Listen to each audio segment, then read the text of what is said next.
Анализдин жыйынтыгын угуп врачка жеткенче көпчүлүк айымдардын уйкусу качат. Анткени интернеттен маалымат алат, көргөн, билгендери, уккандары бар дегендей.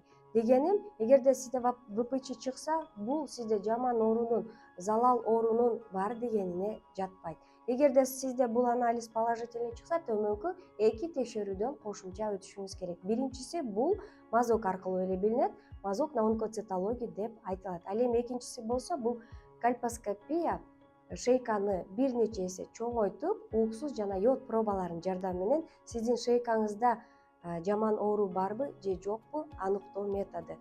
Эгерде көпчүлүк учурда мындай болот, эгер сизде ВПЧ положительный чыгып, бирок ал 12 же 18 айдан кийин ал өзүнөн өзү организмде жок болуп калышы мүмкүн.